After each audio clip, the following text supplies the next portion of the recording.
On prime time tonight, worries over stunted global growth are reflected in the markets. Asian markets, including the KOSPI, buckle up for a bumpy ride. Families separated since the Korean War, residing on different sides of the 38th parallel, can't afford any more disappointments. The two Koreas will talk tomorrow regarding family reunions. Many brace for the worst, but hope for the best. Choosing raising a family or pursuing excellence in a career, but chasing both?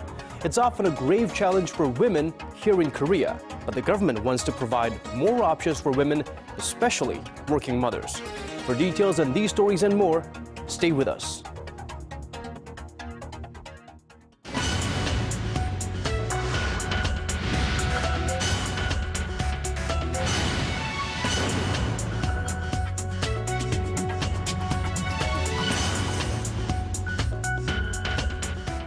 Good evening and welcome to Primetime News. It's Tuesday, February 4th here in Korea. Live from Seoul, I'm Yoo Li-an. And I'm Daniel Chet. Thank you for joining us. We begin this evening on the financial front. Asian markets, including Korea's benchmark KOSPI, are bracing for heavy losses after stocks on Wall Street plunged more than 2% on Monday. It was the biggest fall since June as worries over U.S. and global growth continue to mount. Our Yoo Li-an starts us off. Fresh concerns about the strength of the global economy on the back of weaker than expected data out of the United States and China sent stocks tumbling on Tuesday. Taking a cue from overnight losses on Wall Street, the Korean KOSPI closed below the 1900 mark, falling 1.7% to 1886. Japan's Nikkei 225 closed at its lowest level in 3 months, falling by over 4%, while MSCI's broadest index of Asia-Pacific shares outside of Japan fell 1.4%. U.S. stocks suffered their worst drop since June on Monday, with the Dow Jones Industrial Average tumbling 326 points, or 2.1%, to 15,372. The S&P 500 and the Nasdaq slumped 2.3% and 2.6%, respectively.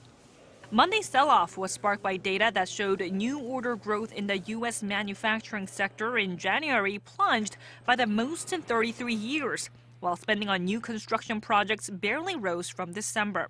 Experts say the U.S. economy has hit a soft patch. We do know through the latter part of 2013, businesses seem to ramp up their inventories, perhaps a little bit more than they wanted to, so a lot of people were expecting that production would slow a little bit. Stocks were also pressured by concern over China's economy, which saw service sector growth in January stutter to a 5-year low. And this is shaking the confidence of investors, who have their feet deep in U.S. stocks.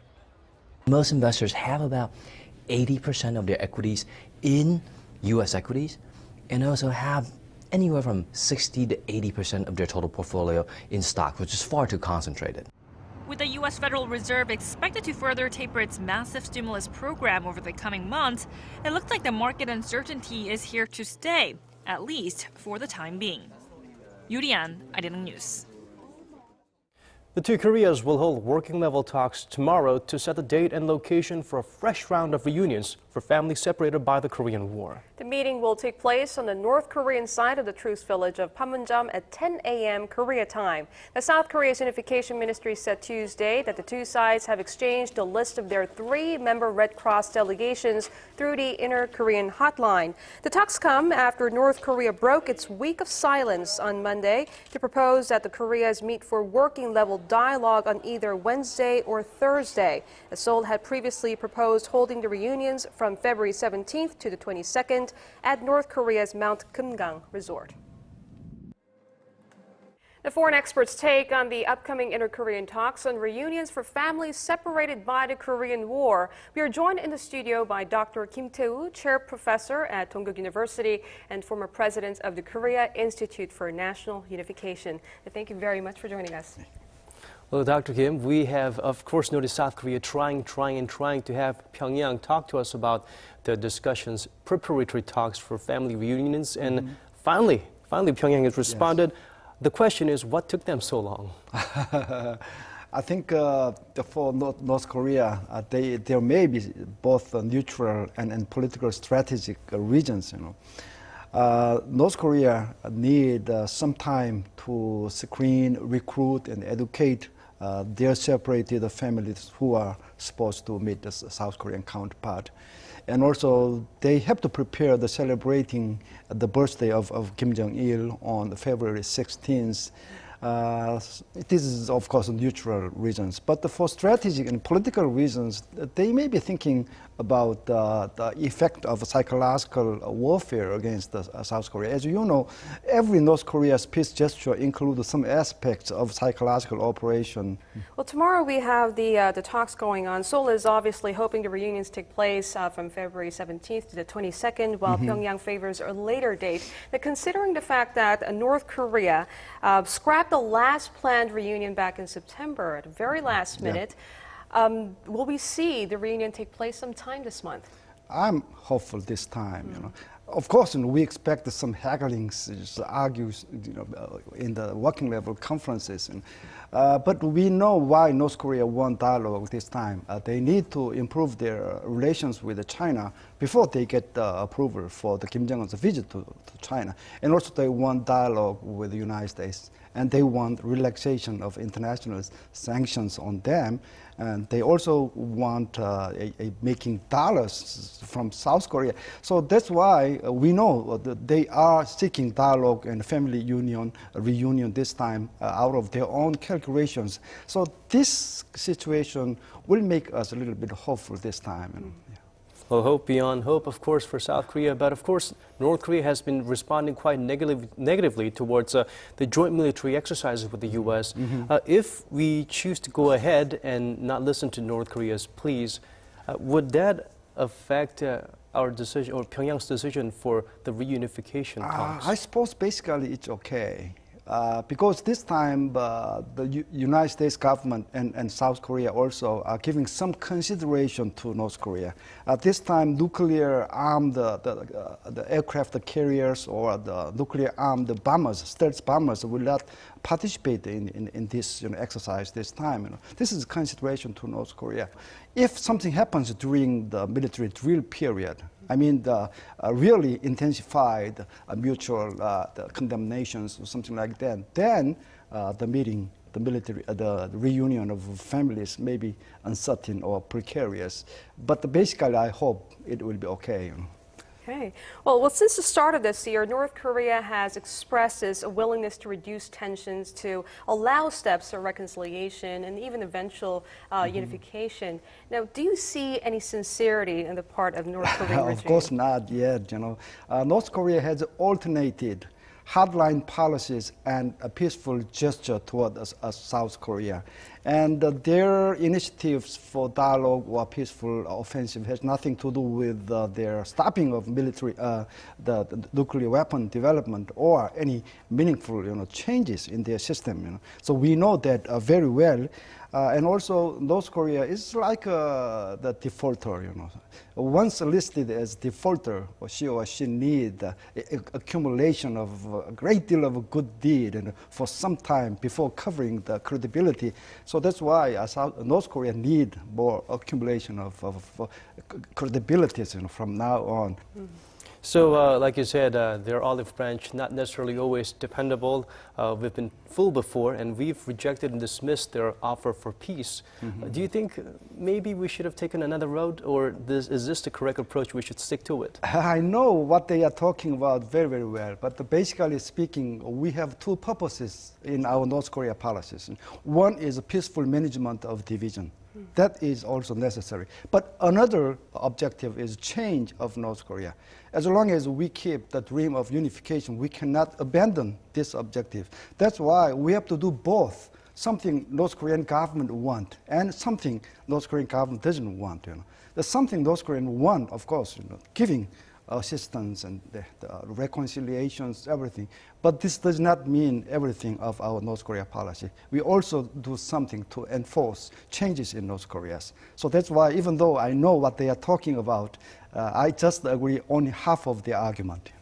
All right, Dr. Kim, thank you very much for joining us this evening. Okay, thank you.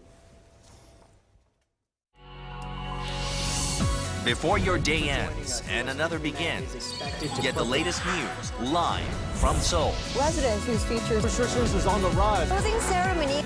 Expert analysis from Asia's heartbeat. The legislature circumstances. With a viewpoint only Korea's global network can provide. The United States, the latest report. Less than Unrivaled access from a team always on standby.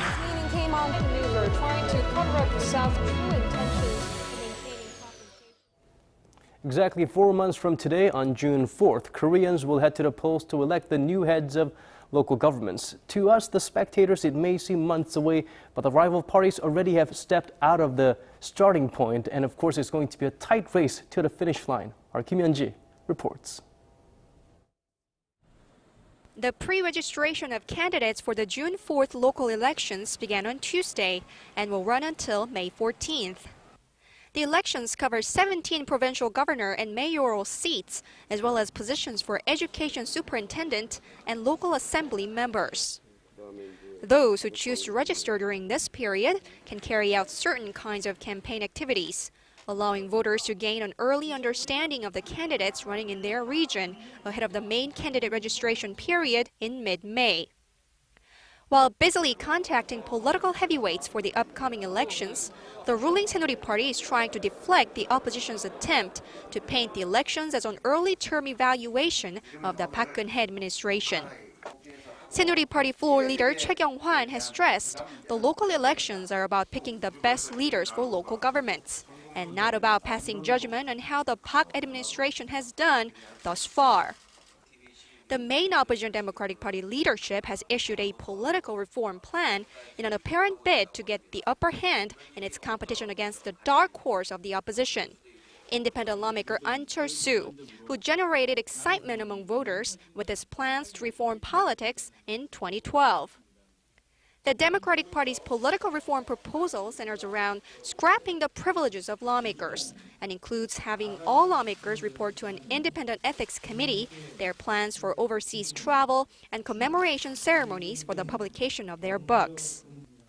An is aiming to launch his own party by March and field candidates for all 17 provincial governor and mayoral seats.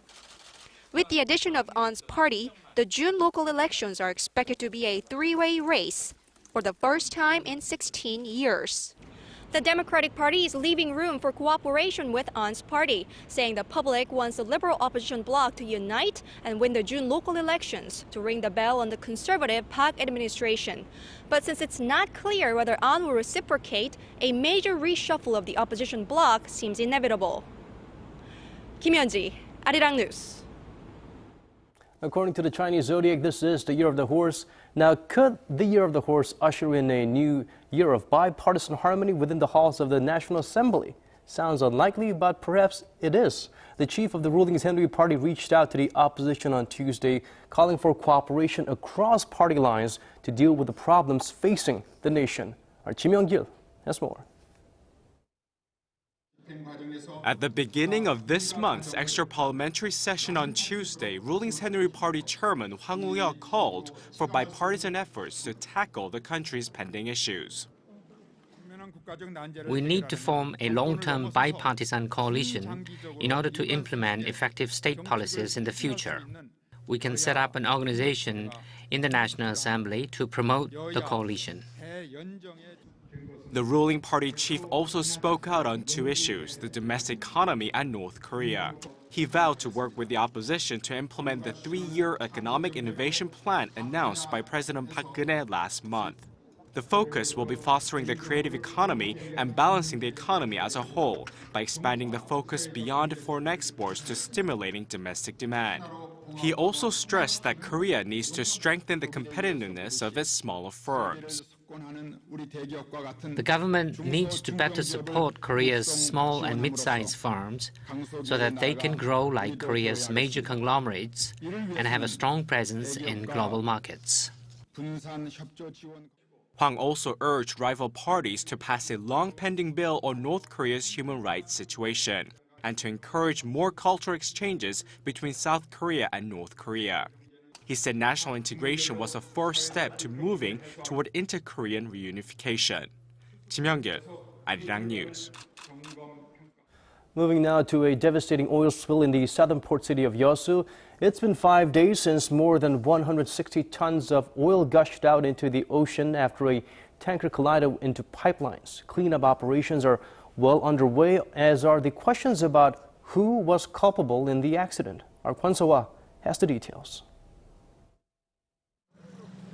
Cleaning up the Yeosu oil spill will be harder than initially expected. While volunteers and authorities are doing all they can to reduce damage from the Lunar New Year's Day accident, tidal currents and winds are making things worse.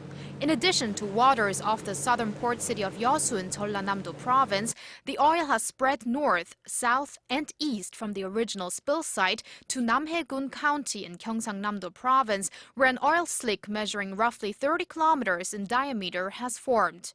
Aside from the cleanup efforts, questions are being raised about the accident itself.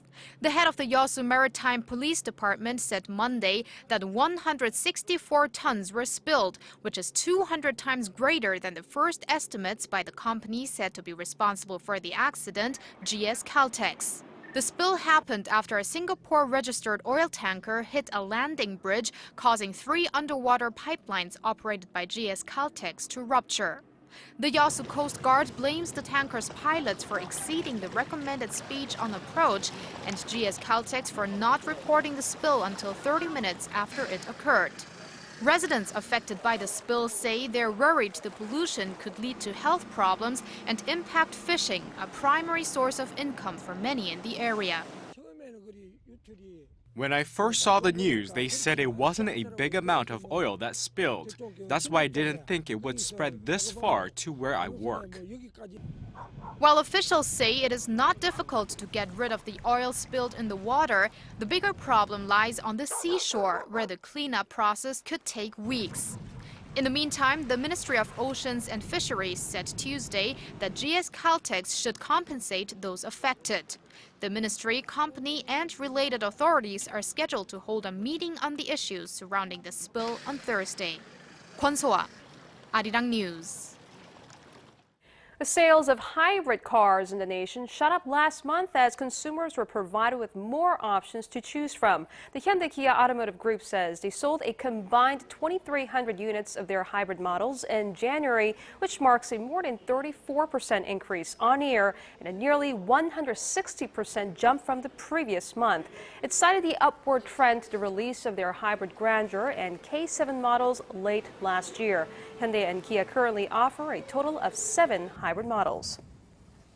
It's likely that Korean tech giant Samsung Electronics will be pulling back the curtain on its latest Galaxy S smartphone later this month. The world's top smartphone maker said in an invitation to the press that it would like to introduce a new device on the first day of the World Mobile Congress in Barcelona, Spain on February 24th. The invitation did not include details about what the device might be, but it had the number 5 in the upper right-hand corner, suggesting that it could be the highly anticipated Galaxy S5. The new Galaxy model is expected to have a 13.2 centimeter HD screen with the latest identification features such as fingerprint screening or eye detection. Now, balancing full-time work as a mother is a tough juggling act. Yet too often, working mothers lack the support they need until now. Much needed help is on the way thanks to a new series of government measures. Arirang's Hwang Ji-hye tells us more. 31-year-old Han Ji-hee quit her job as a video editor 7 months ago when she gave birth to her son Taemin. Han says it was impossible to raise her newborn and hold a full-time job. I didn't want to quit my job, but I had no choice. There was no one to help me raise the baby, and I felt uneasy about putting him in a daycare center. Han is not alone. Working moms in Korea face numerous obstacles at work that force many to quit. They include a lack of childcare services amid a male-dominated business culture, and to tackle them, the government unveiled a comprehensive plan on Tuesday aimed at making the nation's female workforce a new growth engine. The best policy alternative when birth rates are low and the population is aging is higher female participation in the labor force. An OECD report also shows that Korea would add 1 percentage point to growth annually if it had equal gender employment. Programs to support female workers were drawn up in line with women's life cycles. They include increasing subsidies for parents on childcare leave, encouraging flexible working hours, expanding the number of public nurseries, and improving vocational training to make it easier for women to return to their careers. The government also plans to operate and support a pool of substitute workers that can fill in gaps at companies created by workers going on parental leave. However, further support for small and medium-sized businesses is needed. Large companies will be able to follow the government plans, but SMEs with small workforces will face difficulties in finding substitute workers. Korea's female employment rate sits at just 54%, much lower than the OECD average of 65%. The government believes that boosting the female employment rate is a crucial factor in achieving its ambitious goal of raising the overall employment rate to 70%. Hwang Ji-hye, Arirang News.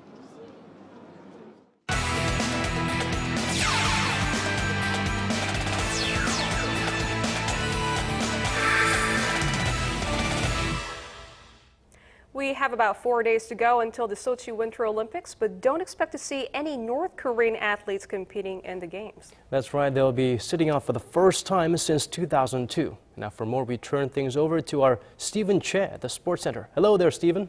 Hey guys, an IOC official in Seoul has confirmed that no North Korean athletes qualified for the international competition, but Pyongyang says they'll still be sending their ceremonial head of state to the opening ceremony.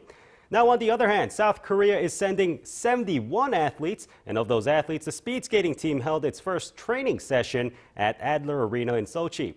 There, the skaters and their coach noticed something funny about the ice. The ladies' 500-meter gold medalist Lee Sang-hwa said it was hard, while six-time Olympian Lee Kyu-hyuk said that it felt soft to him. Well, whichever way the ice slides, the competition at Adler opens on Saturday. Now staying with the Olympics, Korea's own Kim Yeon-ah, the Queen of the Ice, is one of the 3 ladies tasked with making the Sochi Games an event to remember.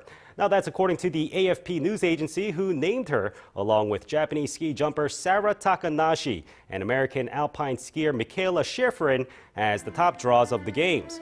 Now Kim is aiming to become the 3rd woman to win back-to-back golds in figure skating in her final Olympics bid. And moving on, the modern era of golf has produced some huge stars, Tiger Woods and Phil Mickelson, among others. Well, in Korea, the biggest name is Chae Kyung-ju, better known as KJ Choi. He placed 70th of the 100 best modern golfers, compiled by Golf Digest, which lists the best golfers after 1980. Meanwhile, Tiger Woods came in at number 1. Che has 21 pro wins, including 8 PGA Tour victories, making him the most decorated player from Asia. And leaving all of that there, let's get to Tuesday's top matches, starting in the KBL. The ET Land Elephants took a road trip to Jamsil to take on the Samsung Thunders. Now there's no home court advantage here, as ET Land gets a 21-point cushion at the end of the first half. Now Samsung's shooting woes continue as ET Land takes advantage. 4 players hit double figures in scoring, and ET Land takes it on the road 91-58. Now time for some V-League action. KEPCO hosted Samsung Hwajae at home in Suwon. Now the first set goes the distance but falls to KEPCO 31-29. But then Samsung goes on fire, taking the next 3 in dominating fashion. Leo Martinez puts up a game-high 44 points, and Samsung wins 3 sets to 1. And that does it for me here in the Sports Center. This has been Stephen Che. Check back at midnight for the latest in the world of sports.